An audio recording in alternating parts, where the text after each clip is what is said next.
समाधान।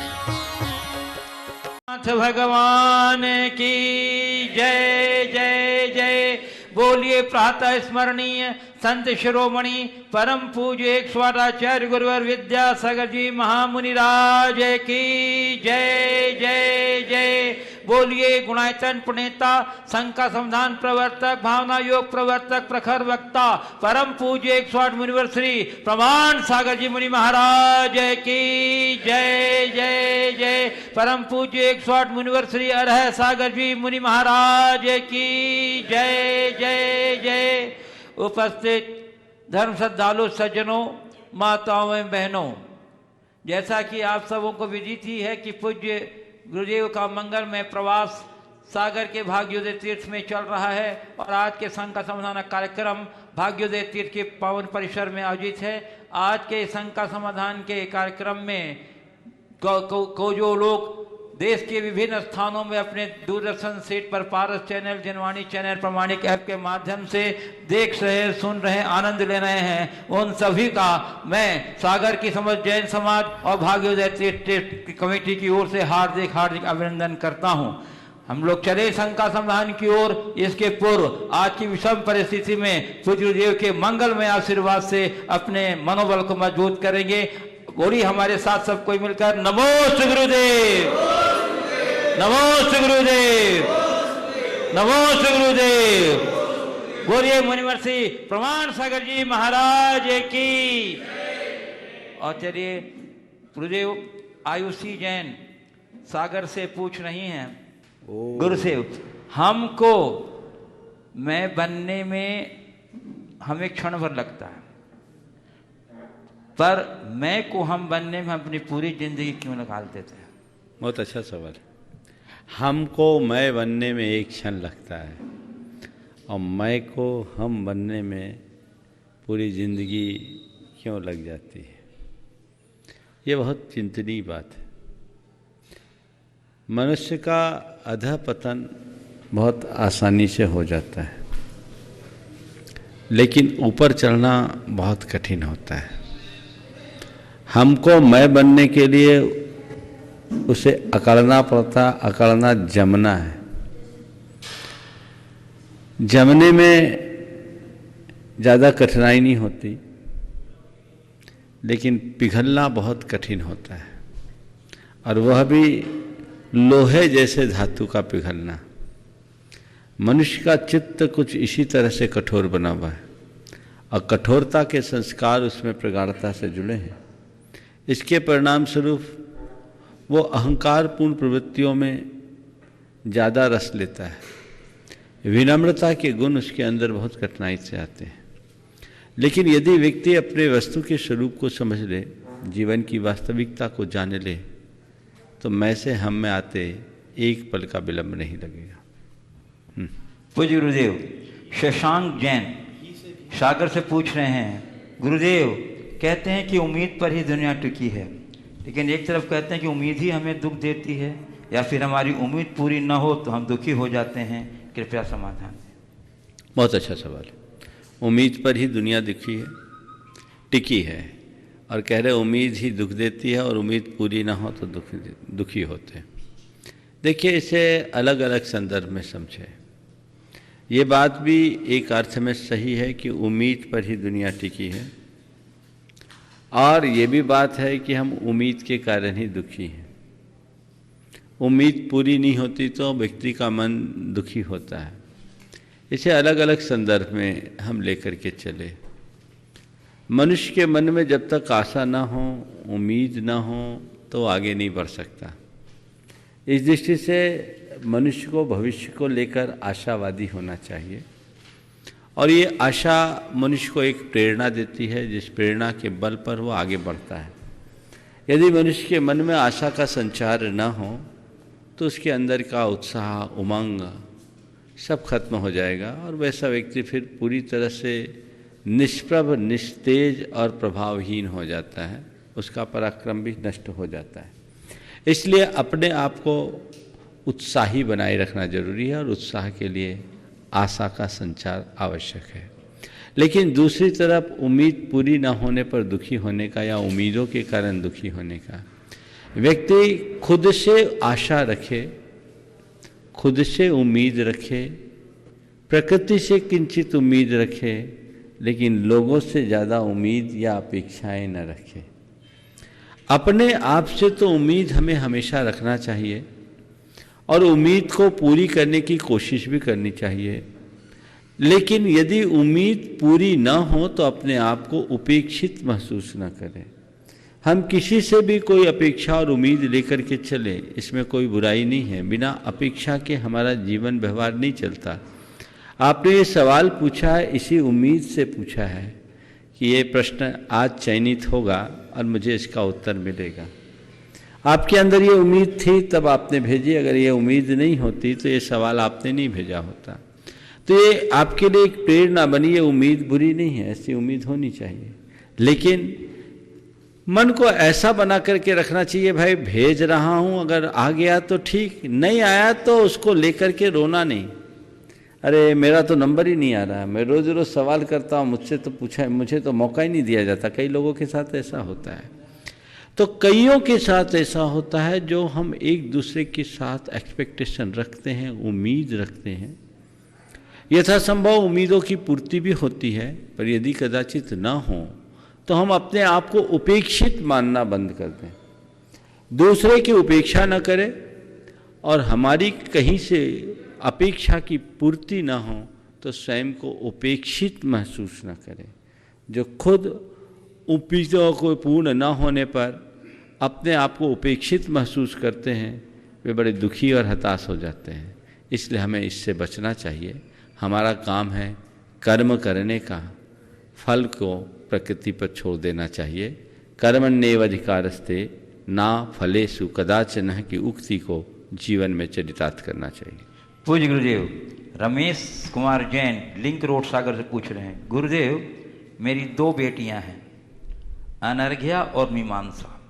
मैं उन दोनों से बहुत प्यार करता हूं, पर लोग अक्सर मेरी पत्नी से कहते हैं कि अगर एक बेटा हो जाता तो ज़्यादा अच्छा होता। ऐसे में हमें उन लोगों से क्या कहना चाहिए जो बधाई कम और सांत्वना ज़्यादा देते हैं? जो भी ऐसा कहते हैं उनसे कहो कि न हमें आपकी बधाई की ज़रूरत है, न सांत्वना की ज़रूरत है। कृपया कर आप हमें सलाह न दें। ठीक है, मेरे पास बेटियां तो है, बेटा नहीं है तो क्या हुआ, मैं बेटियों में ही बेटा का शक्ल देखता, बेटे की शक्ल देखता हूँ, और मेरे लिए बेटे और बेटी में कोई फ़र्क शेष नहीं बचा। ये सोच रखना चाहिए। लोगों की एक टेंडेंसी बन गई है, बेटा बेटा, ये बेटे और बेटी की मानसिकता, भेद की मानसिकता अब खत्म कर देनी चाहिए। समाज बहुत तेज़ी से बदल रहा है, सोच भी बदल रहा है। जो है तुम ये देखो कि तुम्हें कम से कम संतान तो है, बहुतों को तो संतान भी नहीं है। इसलिए लोगों की बातों को बिल्कुल महत्व न दें। लोगों की बातों को अगर आप महत्व देंगे तो केवल और केवल दुखी ही होंगे। प्रकृति से जो सहज संयोग मिल रहा है उसे स्वीकार करें।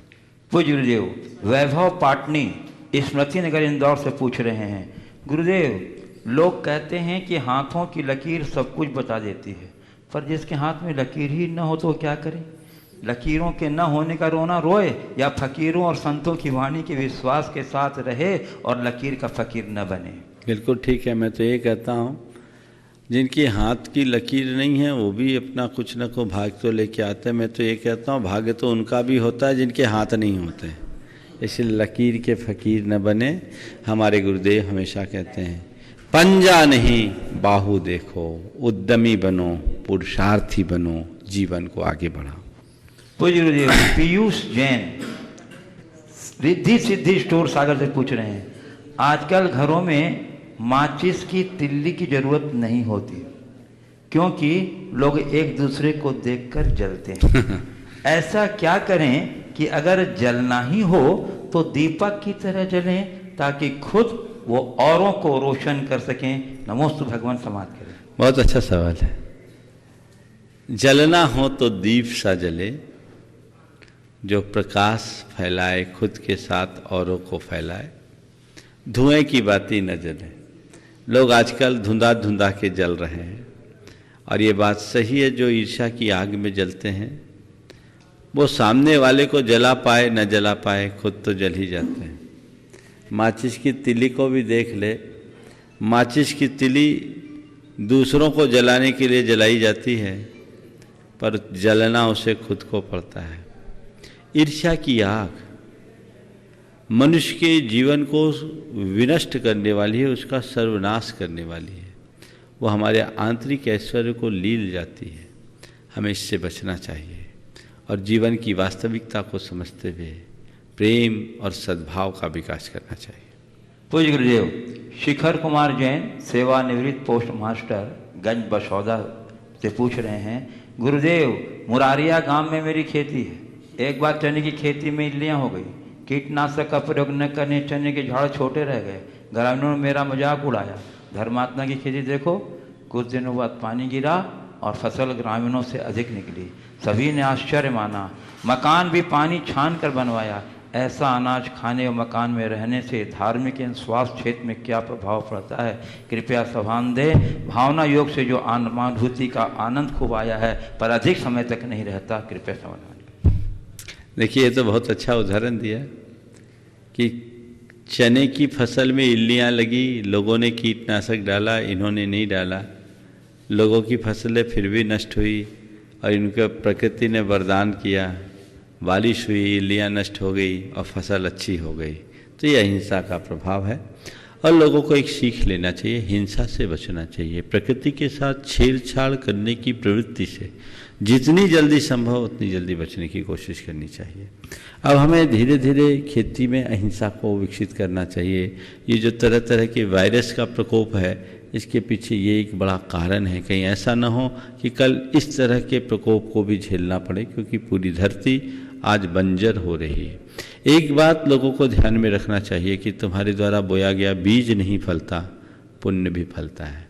अगर पुण्य प्रबल होगा तो कुछ न होने पर भी सब कुछ हो जाएगा, और पुण्य क्षीण होगा तो घर में आई हुई फसल भी खाक हो जाती है। अपने पुण्य पाप पर भरोसा करना चाहिए और पापात्मक क्रियाओं से बचना चाहिए। हमारी जो परंपरागत खेती है उसे बढ़ावा देने का प्रयास करना चाहिए। इस विषय में मैंने पहले भी अनेक बार अपनी बात रखी है। लोगों को इसमें जागरूकता लानी चाहिए और इस तरह के उदाहरणों से सीख लेना चाहिए। मेरे संपर्क में ऐसे अनेक किसान हैं जिनकी लंबी चौड़ी खेती है, पर वो एक दाना भी पेस्टिसाइड का प्रयोग नहीं करते, रासायनिक खाद का भी इस्तेमाल नहीं करते और उनकी पूरे इलाके में अच्छी फसल आती है। तो हमें उस तरह की बातों का विश्वास रखना होगा। हो सकता है शुरुआत में कुछ परीक्षा के दौर से गुजरना पड़े, लेकिन अंत हमेशा अच्छा होता है। आपने पूछा भावना योग में आनंद आता है लेकिन टिकता नहीं।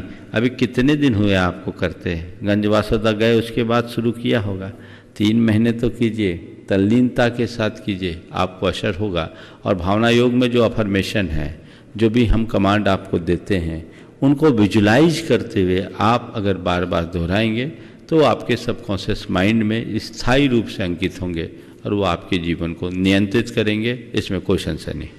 गुरुदेव, डॉक्टर संजीव प्रचंडिया, गुणायतन, अलीगढ़, उत्तर प्रदेश, पूछ रहे हैं कि तत्वार्थ के सिद्धांत सम्यक दर्शन ने कहा है, तत्व 7 से अर्थात पूरे जगत को इन 7 तत्वों में बांट दिया है और इस तत्व को सभी जीव जानते और मानते भी हैं, पर संसार के सभी जीवों को सम्यक दृष्टि जीव नहीं कहा जाता है, ऐसा क्यों? देखिए, तत्व की बात को जानना और तत्व को अपने अपने तरीके से मानना। तत्व को तो पूरे जगत में अगर हम रसायन विज्ञानियों से पूछे तो कहते तत्व एक है और एक ही तत्व के विभिन्न रूप है, वो एक अलग चीज़ है। लेकिन यहाँ जिस तत्व की बात की गई है वो आत्मा और अनात्मा की बात की गई है।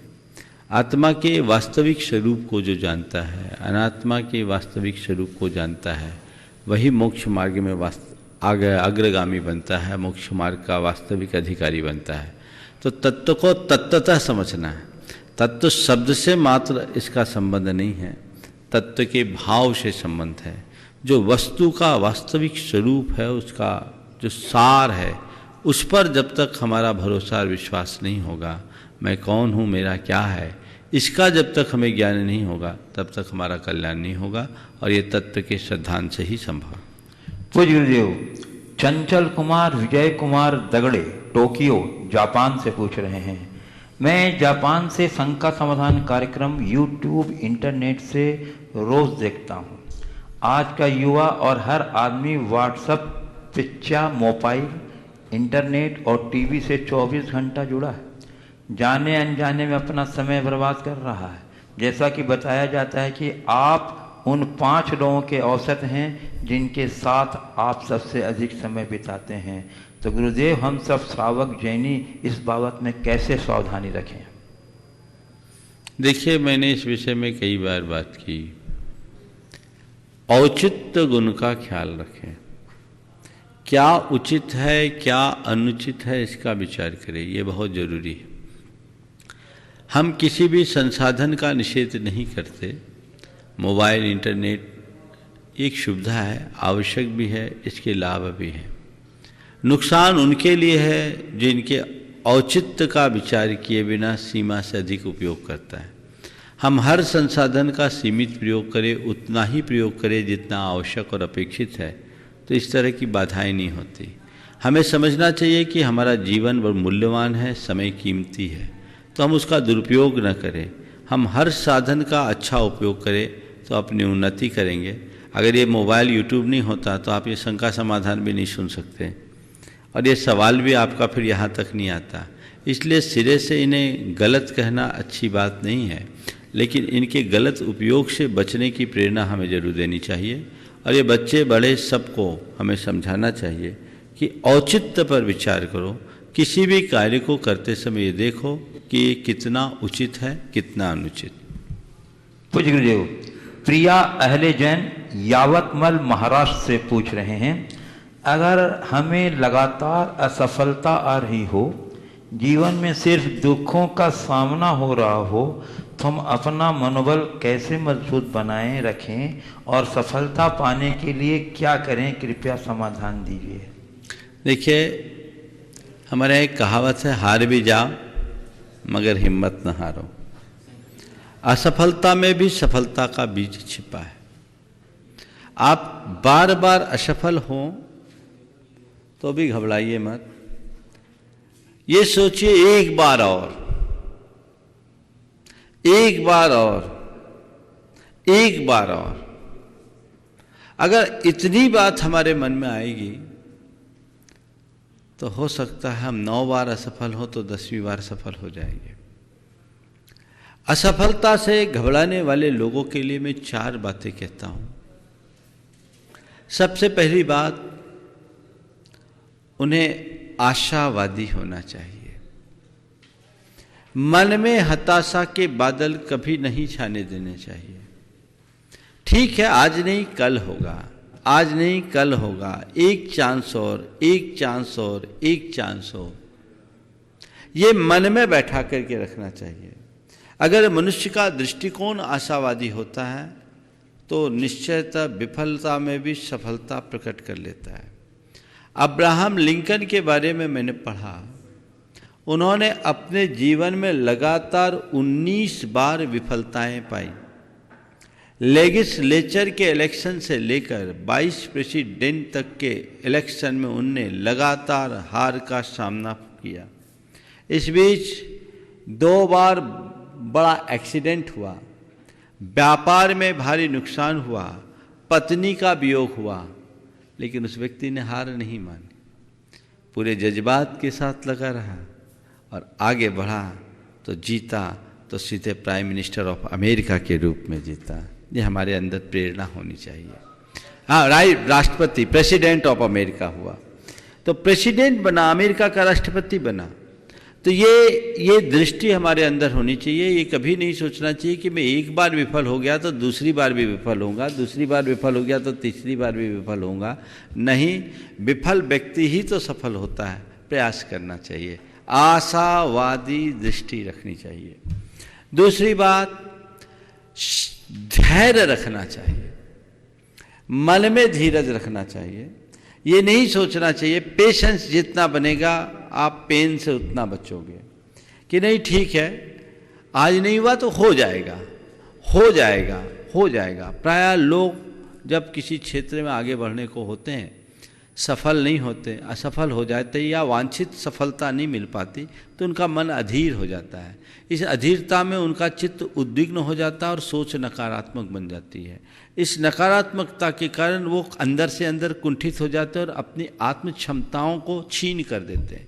नहीं, धैर्य रखना चाहिए। ठीक है, कैसी भी परिस्थिति है, आज नहीं कल सुधरेगी।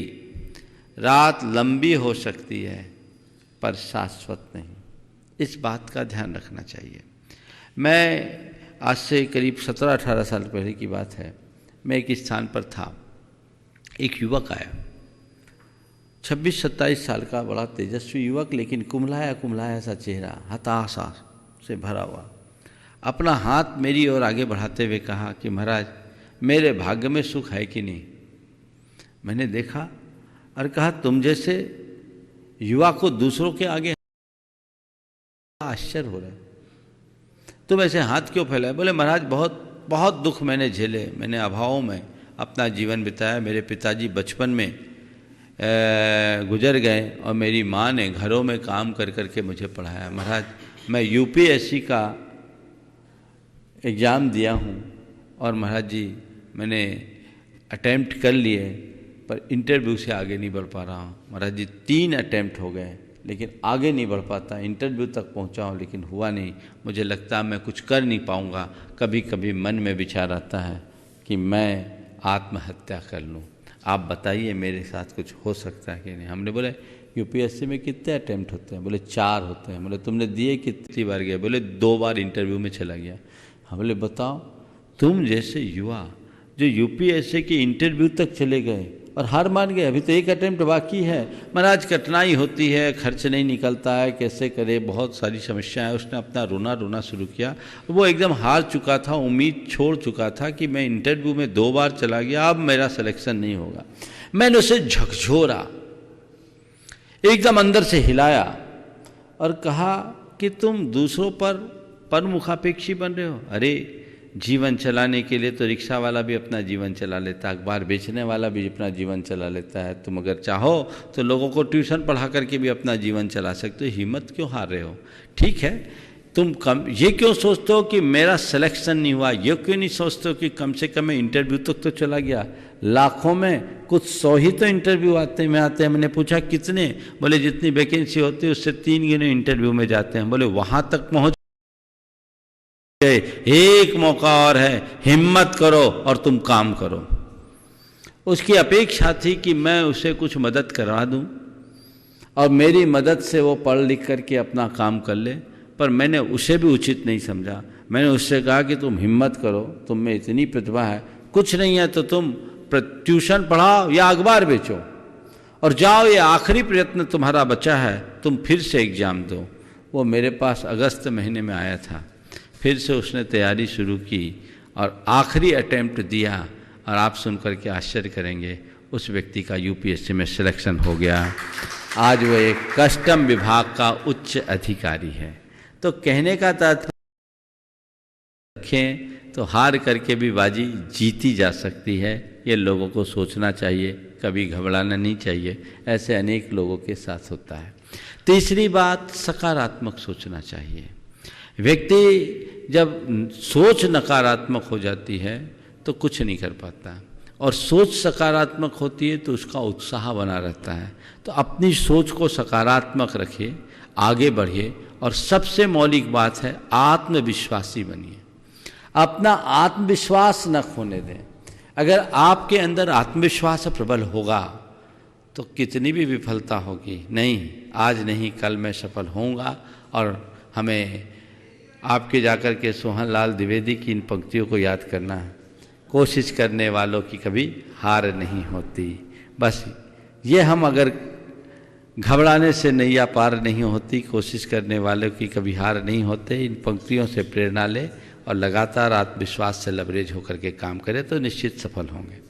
पूज्य गुरुदेव, मनोज लालो गुणायतन ट्रस्टी परिवार अंकुर कॉलोनी सागर से पूछ रहे हैं कि तन भी वतन की संपदा है तो वतन के लिए किया कर्म भी क्या धर्म है। तन भी वतन की संपदा है तो वतन के लिए किया गया धर्म कर्म भी क्या कर्म भी धर्म है। देखिए, एक दिन गुरुदेव ने बड़ी अच्छी बात कही थी। आचार्य ज्ञान सागर जी महाराज से किसी ने एक सवाल किया कि महाराज, आप एक साधु हो, राष्ट्र के प्रति आपका क्या कर्तव्य? तो ज्ञान सागर जी महाराज ने जो बात कही थी, गुरुदेव की मुख से मैंने सुना, इस प्रश्न के संदर्भ में मैं वो कहना चाहूँगा। ज्ञान सागर जी ने कहा, आत्मा मेरी है और शरीर राष्ट्र का है। आत्मा मेरी है, शरीर राष्ट्र का है, तो मुझे इस राष्ट्र का भी ख्याल करना होगा, क्योंकि इससे राष्ट्र का कल्याण होगा। ये राष्ट्र, ये समाज मेरे शरीर का पोषण करता है, तो मुझे समाज को आगे बढ़ाने का दायित्व भी निभाना चाहिए। ये मेरा कर्तव्य है, ये हमारा धर्म है। तो अगर आप उस दृष्टि से तन की रक्षा करते हैं तो ये राष्ट्रीय कर्म है। तो अभी जिस तरह से लोगों को सचेत किया जा रहा है, वो राष्ट्र को बचाने के लिए किया जा रहा है, पूरी जनता को बचाने के लिए किया जा रहा है, तो उसे अपना धर्म मान करके चले। ये आपातकालिक धर्म है और इस आपातकालिक धर्म का पालन सबको करना चाहिए। अभी बहुत जगह से खबरें आ रही हैं, विमल जी बता रहे हैं, आज 3-4 लोगों ने फिर बोला है, अभी भी लोगों के मंदिरों में बड़ा प्रेशर चल रहा है, दबाव चल रहा है। भाइयों, मैं बार बार इस बात को दोहराना नहीं चाहता, पर ये संदेश आप लोगों को जरूर देना चाहता हूँ। कोरी क्रिया का नाम धर्म नहीं, धर्म भावों और विचारों का नाम है। यदि आप मंदिरों में जाकर भीड़ इकट्ठे करते हैं और एक व्यक्ति भी, एक संक्रमित व्यक्ति वहाँ से पहुँच गया और एक व्यक्ति के संक्रमण से अनेक व्यक्ति यदि प्रभावित होते हैं, तो आप उसके दुष्परिणाम के बारे में सोचिए। और इस दुष्परिणाम में अगर आप निमित्त होते हैं तो पुण्य है या पाप, ये आपको सोचने की ज़रूरत है। आप मंदिर तक जाइए, भीड़ इकट्ठे मत कीजिए, भगवान को नमन कीजिए।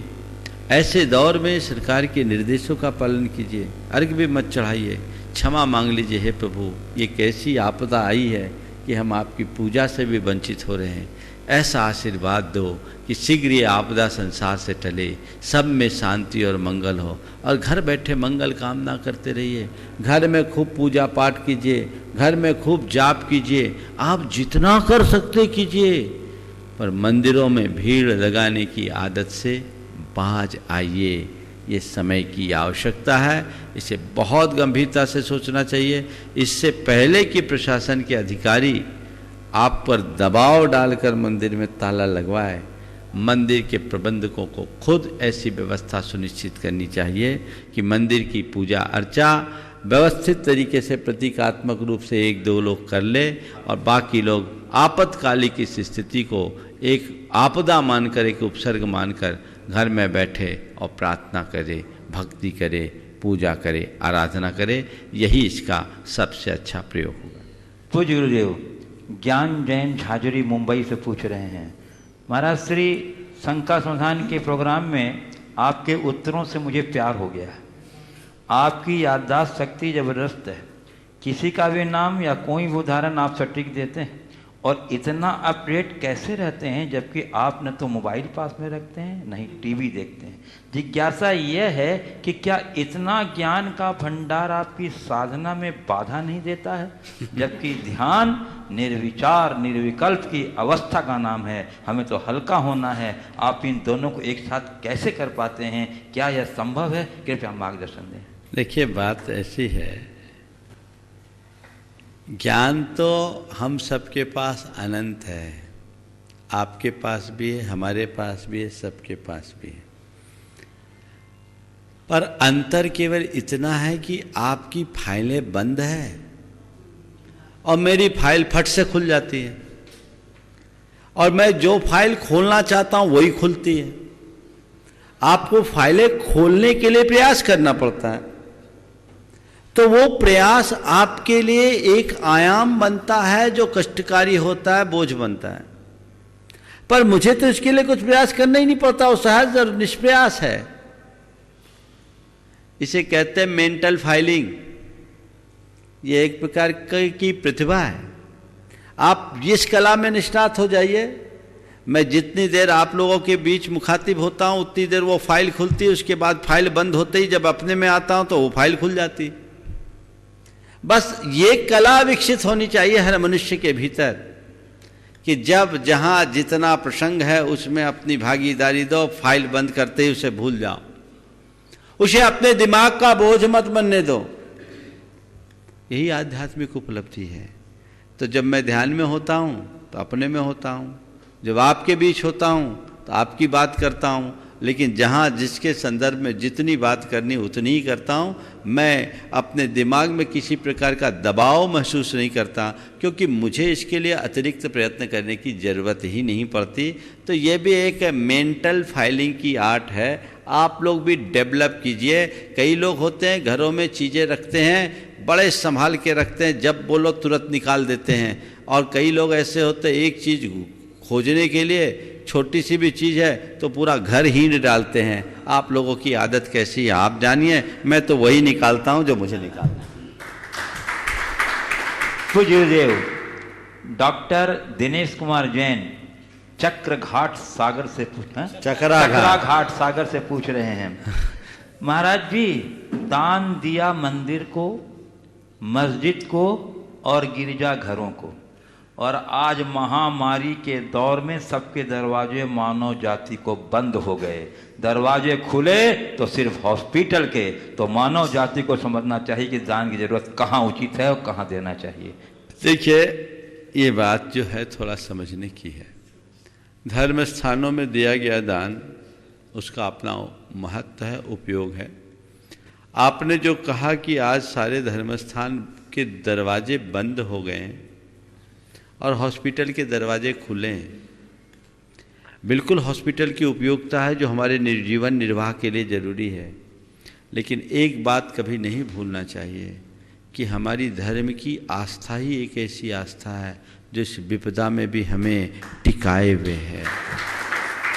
यह धर्म की आस्था है जो इस विपदा की घड़ी में भी हमें टिकाए हुए है। अपने आप को अविचलित रखना है तो आज भी हमें धर्म का दामन थामना होगा। धर्म हमें ये प्रेरणा देता है कि ये संकट आया है, टिकेगा नहीं, चला जाएगा, थोड़े देर की बात है। और एक श्रद्धान रखो कि जब तक तुम्हारी आयु है तुम्हें कोई हिला नहीं सकता, और आयु पूरी होने के बाद कोई तुम्हें जिला नहीं सकता। हाँ, सावधानी और सतर्कता तो रखनी ही चाहिए। चिकित्सा जहाँ अपेक्षित है वो करना ही चाहिए, लेकिन ध्यान रखना अस्पताल भी किसी को अमर नहीं बना सका। जिसकी मौत आती है उसे मरना ही पड़ता है। कईयों की तो चिकित्सा करते करते डॉक्टर भी मर गए। तो वो भी शरण नहीं है, शरण तो अंततः धर्म है। वो डॉक्टर भी कहते हैं अब भगवान ही सबका कर सकते हैं, और दुनिया के सारे राष्ट्र भी यही कह रहे हैं अब तो भगवान भरोसे ही सब काम है। इसलिए भगवान को भूलो मत। धार्मिक स्थलों को बंद इसलिए नहीं किया गया कि हम धर्म छोड़ दें। धार्मिक स्थलों को बंद केवल इसलिए किया गया कि धर्म का आप तरीका थोड़ा बदल दें ताकि संक्रमण से बचा जा सके। और दुनिया में जितनी धार्मिक प्रार्थनाएं हो रही है, मेरा पक्का भरोसा है इन प्रार्थनाओं के बदौलत देश का संकट बहुत अच्छे से टलेगा और इस देश में संकट उतना भयावह नहीं हो पाएगा। उसके दुष्परिणाम हम सबको देखने को नहीं मिल पाएंगे। हमें भावना भानी चाहिए।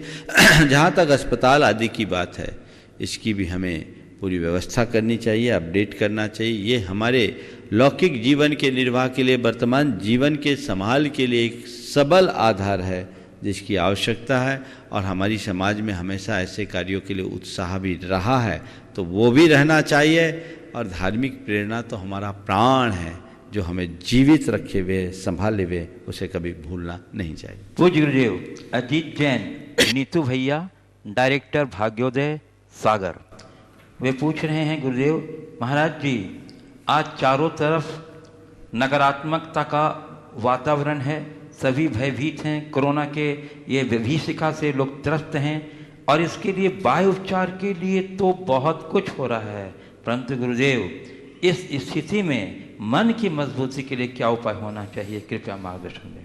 देखिए बहुत अच्छी बात है, ये मुझे लगता है पहले प्रश्न का पूरक प्रश्न ही है।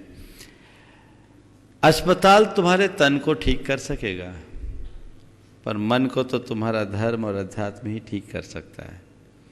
ये बहुत बड़ी त्रासदी है, विपदा है, ये जाहिर है, पर इसको लेकर के बहुत ज़्यादा घबराने की आवश्यकता नहीं।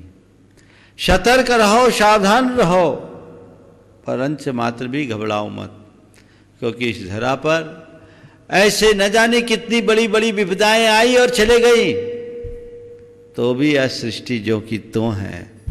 मुझे कल किसी ने बताया कि पिछले 300-400 साल के इतिहास में हर 100 वर्ष में कोई ना कोई बड़ी विपदाएं आई है।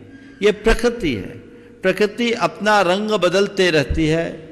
कभी हमें प्रकृति का वरदान मिलता है तो कभी प्रकृति का प्रकोप भी झेलना पड़ता है। लेकिन ऐसी घड़ी में यदि हमारी सोच आध्यात्मिक होगी तो मन रंच मात्र विचलित नहीं होगा।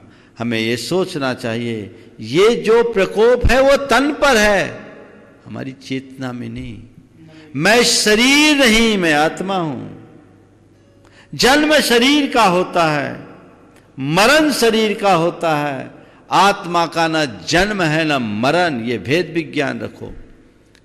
न मे मृत्यु कुतो भीति, न मे व्याधि कुतो व्यथा, न हम बालो न बुद्धो वृद्धो हम सर्वे न युवै तानि पुद्गले। जब मेरी मृत्यु ही नहीं तो मैं डरूं कैसे? मैं तो अमृत हूं, अमर्त्य हूं। जब मैं अरूपी हूं, मुझ में व्याधि ही नहीं तो व्यथा किसकी है? तन में बीमारी है, तन का जन्म है, तन को एक दिन मरना है, तो मुझे मरने से डरना नहीं है। अमर तो कोई नहीं है, और मेरा नियोग अगर इसी प्रकार के प्रकोप में मरने का होगा तो मैं बच भी नहीं सकूंगा। जिनका नियोग है वो जाएंगे, मुझे घबराना नहीं है। मैं सावधान हूं ताकि अधिक से अधिक लोग को बचाया जा सके, इस प्रकोप को शांत किया जा सके। सतर्कता तो पूर्ण रखनी है, लेकिन भय और चिंता को मन में रंच मात्र भी हावी मत होने दो। आत्मा के स्वरूप को समझो। और उन लोगों से मैं कहना चाहता हूं जो किसी तरह से संक्रमित हो गए हैं, चिकित्सा कराए। तन की चिकित्सा डॉक्टर से कराए, मन की चिकित्सा अपनी आत्म प्रेरणा से ले, और ये सोचे ये तन बीमार है, मेरा आत्मा को कोई रोग नहीं। मेरी आत्मा आरोग्य स्वरूप है। तन जाएगा तो जाएगा, मेरी आत्मा का बाल बांका नहीं होगा। ये तो ऊपर का चोला है, फिर बदल जाएगा, और ऐसे अनंत चोले हम बदल चुके हैं, एक चोला और बदल जाएगा।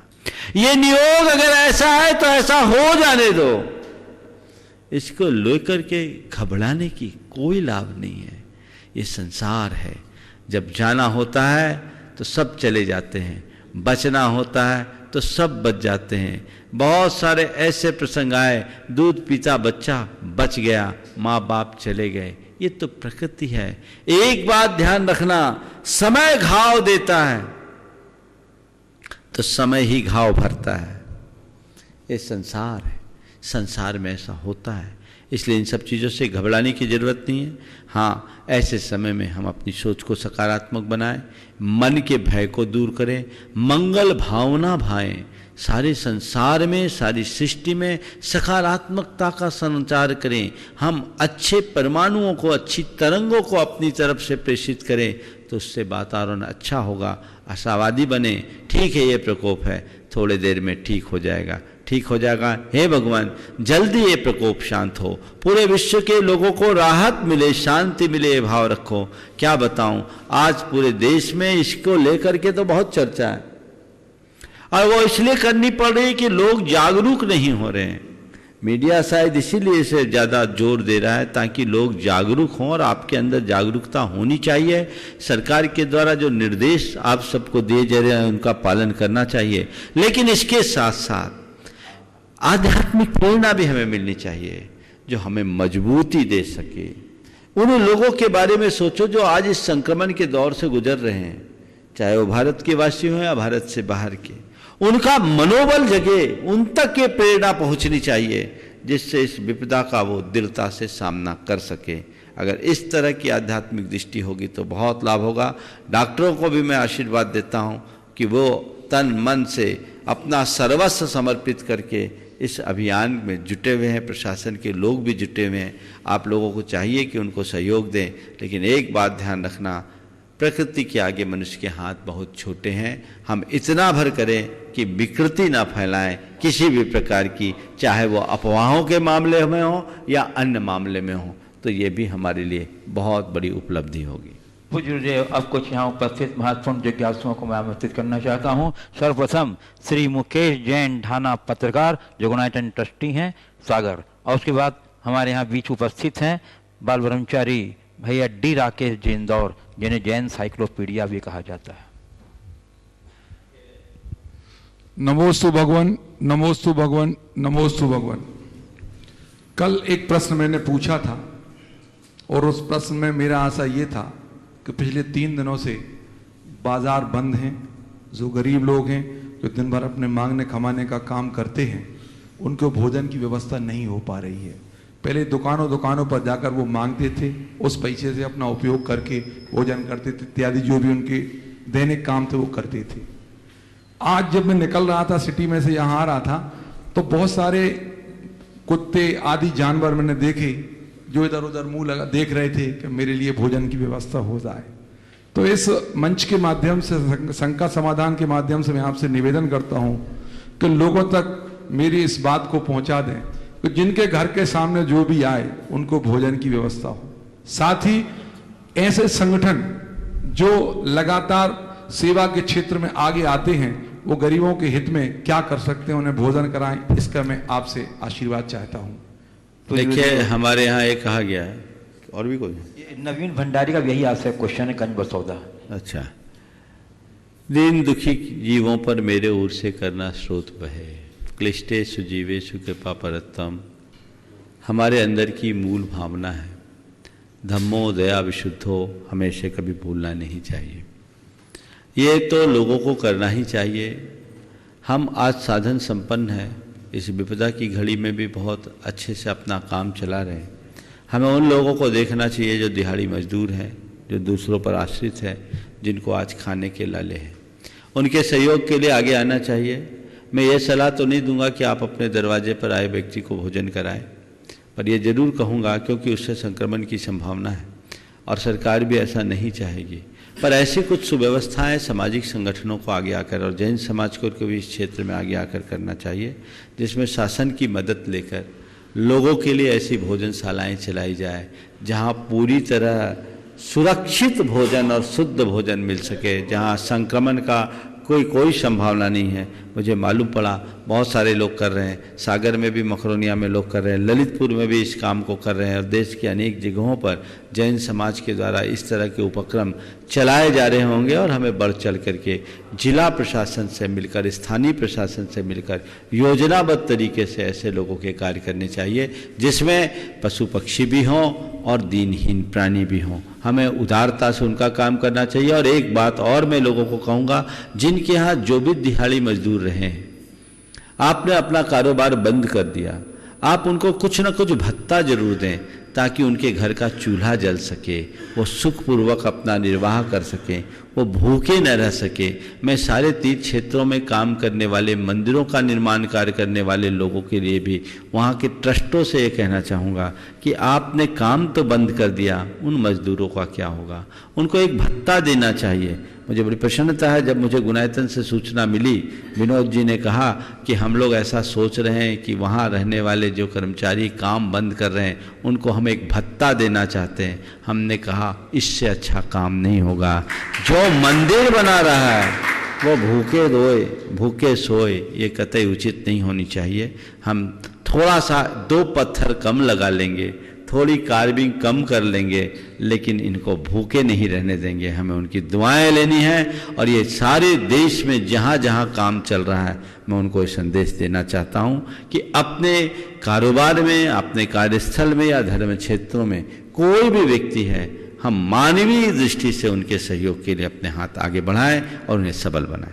महाराज जी, एक प्रश्न अभी किसी ने मुझे भेजा था, वो बहुत जरूरी प्रश्न है। वो 2 लोगों के नाम उसमें मैं ले रहा हूं। एक तो विदिशा से श्री A.K. जैन साहब हैं कोई, और दूसरे इंदौर से सुंदरलाल जैन, छत्रपति नगर, डबडेरा परिवार। उन्होंने कल ये पूछा था कि महाराज जी, मंदिर के लिए ताले लगने की व्यवस्था सुबह 7 बजे तक की हो गई है, लेकिन ऐसे लोग जो व्रती हैं, जो कहीं तीर्थ यात्रा पर जाते हैं और बगैर दर्शन के वो भोजन नहीं करते, उपवास कर भैया, इसके विषय में मैं रोज बोल रहा हूँ। मैंने एक उदाहरण दिया कि कोई व्रती यदि किसी वजह से बड़ी सर्जरी का शिकार होता है और उसको हफ्ते भर के लिए 15 दिन के लिए हॉस्पिटलाइज होना पड़ता है, तो बिना मंदिर के रहता है कि नहीं रहता है?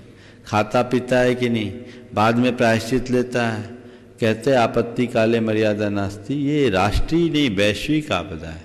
ऐसे में जिद न करें, अपनी क्रियाओं को थोड़ा सीमित करें, मंदिर के दर्शन कर ले और बस अर्घ भी न चढ़ाएं, क्योंकि अर्घ से भी एक दूसरे को संक्रमण हो सकता है।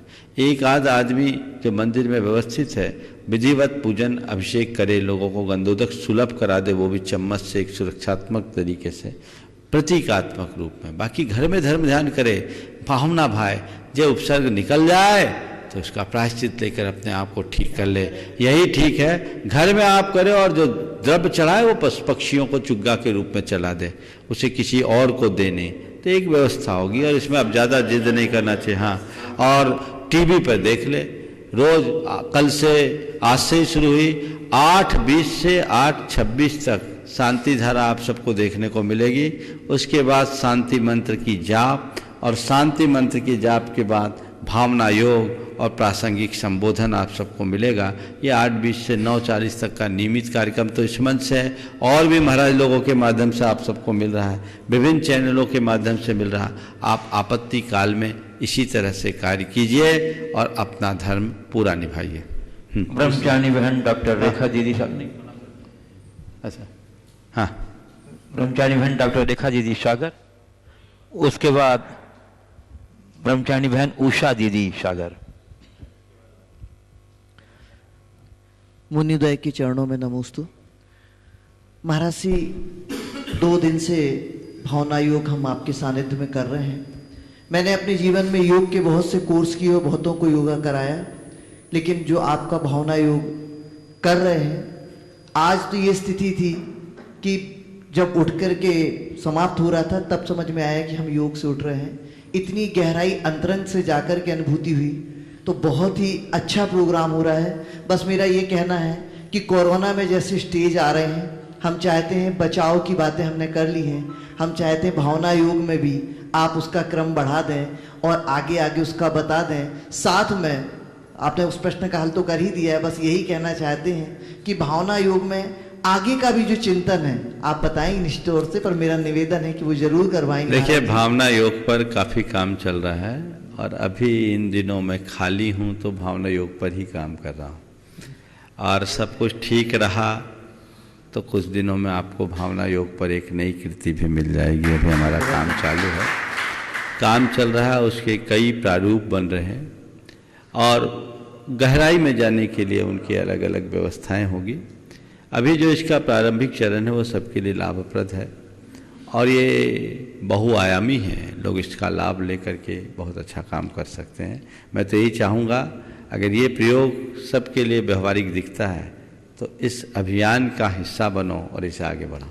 महाराज जी, आज हम जेल में भेज करके बंदियों को ये चिंतन जो आज आपने दिया है, ये हम अपनी जेल में पेन ड्राइव भेज करके सारे वार्डों में एक साथ चलाएंगे ताकि बंदी इस चीज को सुन करके चिंतन कर सके। नमोस्तु। ब्रह्मचारिणी बहन उषा दीदी सागर, उसके बाद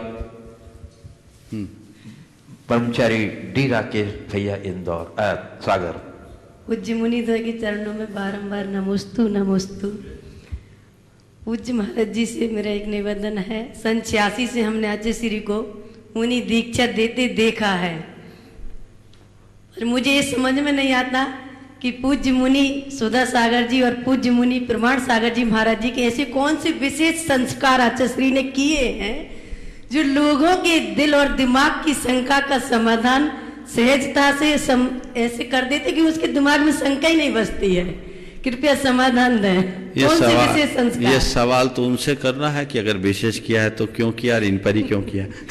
ये मेरा सवाल नहीं है ना, संस्कार तो उनने किए, हमें तो पता नहीं, हम लोगों ने तो आंखें बंद कर, तो हुई होगी। हम लोग तो आंखें बंद किए हुए थे और हम तो यही सोच रहे थे कि जो हो रहा है सर्वश्रेष्ठ हम पर हो रहा है, क्योंकि उनने हमें सर्वश्रेष्ठ बनाया है, इसमें कुछ सोचना नहीं। मुनि का स्वरूप इस धरा का सर्वश्रेष्ठ रूप है। और जब हमारे संस्कार हो रहे थे, मैं अपने आप को भीतर से बड़ा अभिभूत महसूस कर रहा था। मेरे मन में इतना आनंद था कि आज मेरे जीवन की ये सबसे श्रेष्ठतम घड़ी है, क्योंकि आज मुझे पंच परमेष्टि का प्रतिनिधि बनने का सौभाग्य मिल रहा है। मैं महाव्रतों को धारण कर रहा हूँ, तो मैं तो उस अनुभूति में था। अब बाकी क्या विशेष और शेष है, ये सवाल उनसे पूछो। ब्रह्मचारी डी राकेश सागर सिद्धायतन, और उसके बाद तैयार रहेंगे ब्रह्मचारी बहन सुनीता दीदी सागर।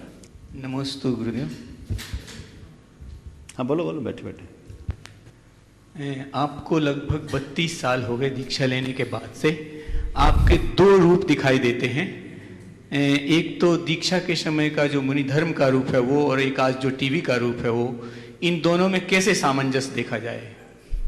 बहुत अच्छा सवाल है। दीक्षा का रूप और टीवी का रूप, देखिए आपको ये 2 रूप दिखते हैं और मुझे मेरा स्वरूप दिखता है। मैं टीवी के बीच ये कार्यक्रम होता है तो फिर केवल एक कर्तव्य के भाव से करता हूँ, इसमें मेरे अंदर बहुत ज़्यादा रस नहीं होता। ठीक है, इससे लोगों की जिज्ञासाएं पूरी होती हैं, लोगों का मार्ग जुड़ता है, धर्म ध्यान होता है, लोग आगे बढ़ते हैं, धर्म की प्रभावना होती, सो हम कर रहे हैं। और इसमें हमें कुछ अतिरिक्त नहीं करना पड़ रहा है, ये तो हम पहले भी करते थे। बस इतना हो गया कि आप लोगों ने कैमरे लगा दिए तो ये बहुत लोगों को लाभ हो गया। हमारा श्रम तो उतना ही है जितना पहले होता था, लेकिन आपने और कुछ लोगों ने उदार भाव से इसे जनता तक पहुंचाया। इसमें जिनवानी और पारस चैनल का भी महत्वपूर्ण स्थान है, लोगों तक पहुंचा दिया। लेकिन मैं हमेशा एक बात का स्मरण करता हूँ, को हम। तो मेरे अंदर से 2 आवाज़ आती है, भीतर सोहम, बाहर श्रमणो हम। मैं रोज उठता हूँ तो ये सवाल अपने मन से पूछता हूँ, को हम, अंदर की आवाज़ आती है सोहम और बाहर आता है श्रमणो हम।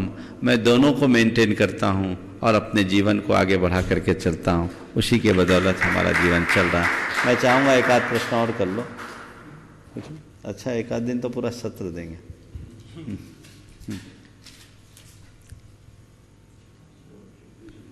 बोलो। हाँ। नमोस्तु।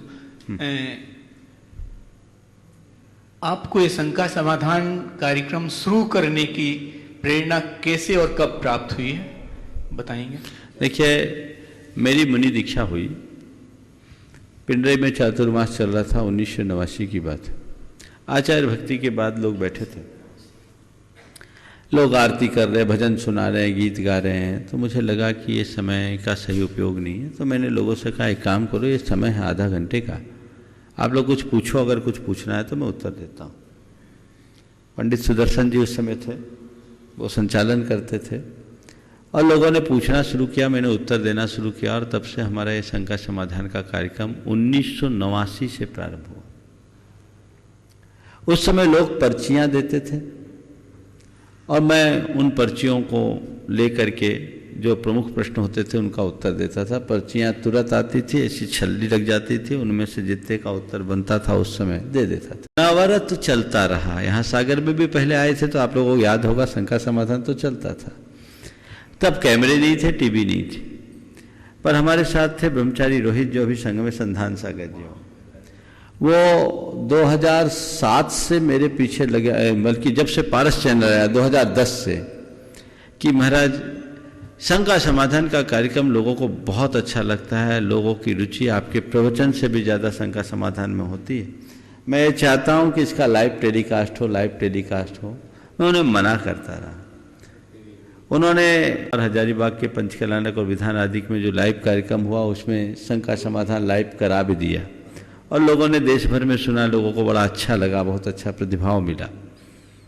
और फिर जब 2014 में सम्मेद शिखर चातुर्मास हुआ, उन्होंने मुझसे पूछे बिना पारस चैनल वालों से बात करके ये कार्यक्रम शुरू कर दिया, और ये 13 अगस्त 2014 से लाइव चल रहा है, तो आज 6 साल से अधिक हो गए। निरंतर चल रहा है, लगभग 6 साल हो गए, 6.5 साल। तो ये चल रहा है सो चल रहा है, कोई प्रायोजित कार्यक्रम नहीं है। इसी तरह प्रवचन भी हम रोज ही करते हैं। पर जब हम आगरा पहुँचे तो जिनवानी चैनल के संचालक नीरज भाई ने ये घोषणा कर दी, अपनी प्रेरणा से आगरा के प्रवचन सीधे लाइव चलाया और उन्होंने घोषित कर दिया कि जब तक जिनवानी चैनल है महाराज श्री का ये प्रवचन लाइव चलेगा, और उन्हें चलाना शुरू कर दिया। तो ये 2015 से निरंतर चल रहा है, लोगों को पसंद आ रहा है और लोग खुद इसमें अपनी भागीदारी दे रहे हैं, लाभान्वित हो रहे हैं। तो हम भी इसका निषेध इसलिए नहीं करते क्योंकि ये जनहित का कार्य है, लोग लाभान्वित हो रहे हैं और एक ऐसा मंच बन गया है जिसके माध्यम से एक आवाज़ में अनेक लोगों तक बात पहुंचाई जाती है। तो इससे अच्छी बात है, धर्म प्रभावना का अंग है। और प्रभावना हमारा लक्ष्य नहीं है, साधना हमारा लक्ष्य है। प्रभावना उसके साथ जुड़ गई है। जो मैंने कहा, मेरी दृष्टि सोहम और श्रमणोहम पर है, जो मैं हमेशा मेंटेन करके रखा हूँ और जीवन की आखिरी सांस तक मेंटेन रहे। ब्रह्मचारी बहन सुनीता दीदी सागर। मुनि द्वय के चरणों में कोटि सा नमोस्तु। महाराज जी, मेरी एक जिज्ञासा है, हाँ। छोटी सी। इस सृष्टि का प्रत्येक व्यक्ति जानता है कि क्या अच्छा है और क्या बुरा है, परंतु चाहकर भी अच्छाई को आत्मसात नहीं कर पाता और बुराई को छोड़ नहीं पाता। इसमें कर्म का जोर है कि हमारे पुरुषार्थ की कमी है? महाराज जी, कर्म का जोर है या पुरुषार्थ की कमी? मुझे तो दिखता है सब दुर्योधन की संतान है। जानामि धर्मम न च मे प्रवृत्ति, जानामि अधर्मम न च मे निर्वृत्ति।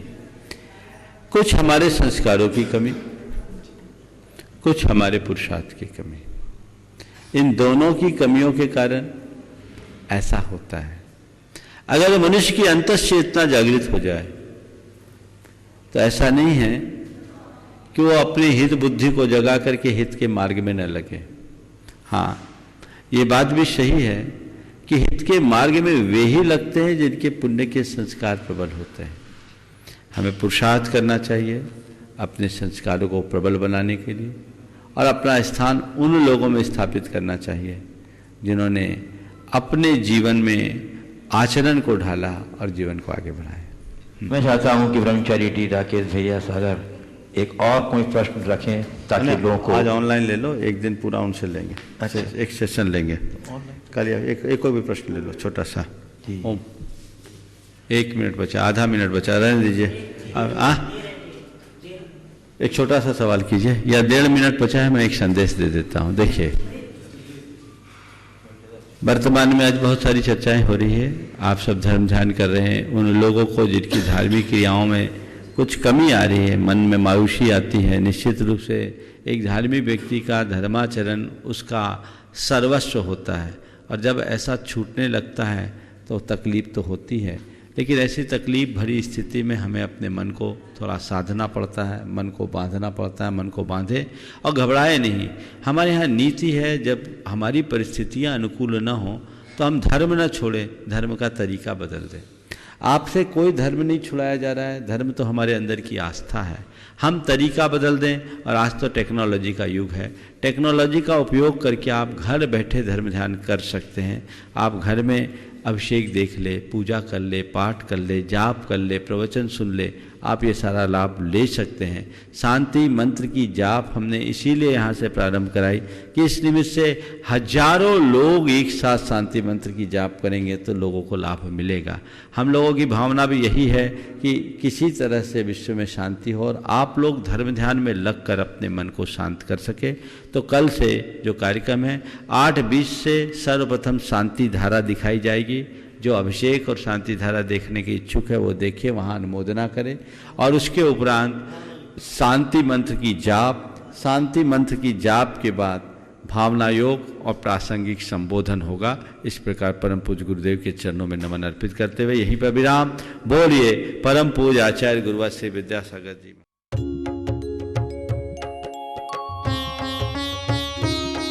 शक का समाधान